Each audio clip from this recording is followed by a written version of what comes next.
Just when you thought the Palworld vs Pokemon drama couldn't get any crazier, it did. Nintendo has officially gone full boss mode with a legal swing that could shake the entire gaming world. But Pocket Pair, they're not backing down. In fact, their counterattack might just be changing how games are made forever. This isn't just a regular copyright claim, it's a battle of ideas. A creative indie studio standing up to one of the most powerful names in gaming history. The stakes? Control over how much of a genre one company can truly own. It all started back in early 2024, when Palworld exploded onto the scene. Pokemon with guns, right? Gamers were losing their minds, and Nintendo, they weren't laughing.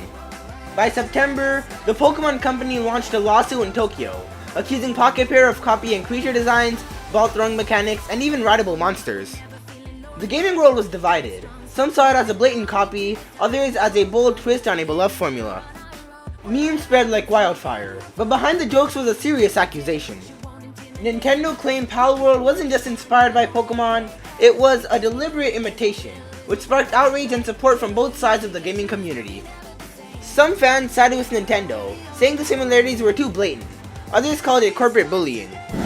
Nintendo bought the legal heat, claiming Palworld violated a whole laundry list of patents. Think throwable capture devices, creature bonding systems, and even the way the characters ride their pals. They weren't just trying to win in Japan, they wanted to make this a global takedown.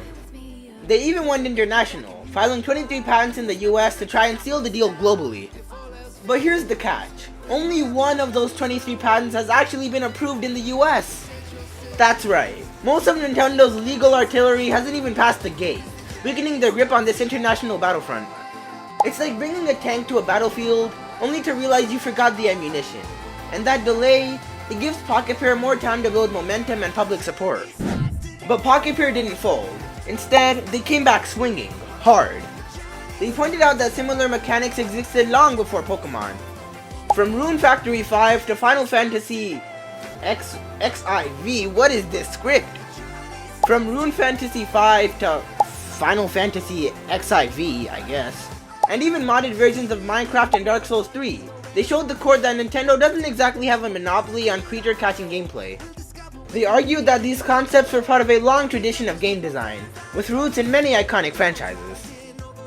Their legal team built a case based on historical precedent, arguing that innovation builds on shared ideas.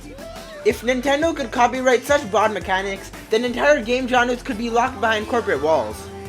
That kind of power could stifle creativity across the entire gaming industry, turning inspiration into a legal liability. It's the kind of slippery slope that could crush the next big idea before it even starts. Here's where it gets wild.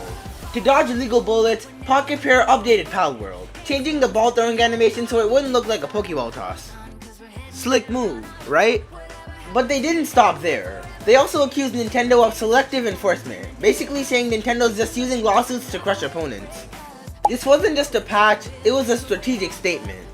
Pocket Pair signaled they could adapt without surrendering, all while exposing what they called Nintendo's double standards when it comes to protecting their turf.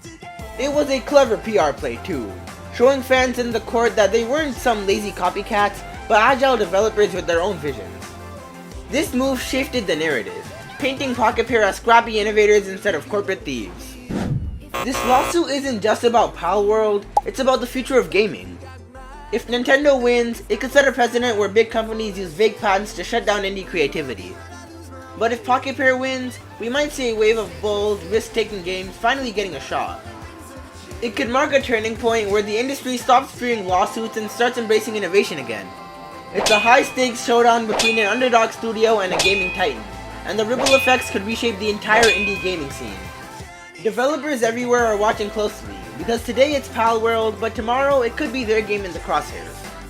A Pocket Pair victory could inspire a new era where developers aren't afraid to take risks, mix genres, or challenge conventions, leading to weirder, wilder, and more creative games across the board.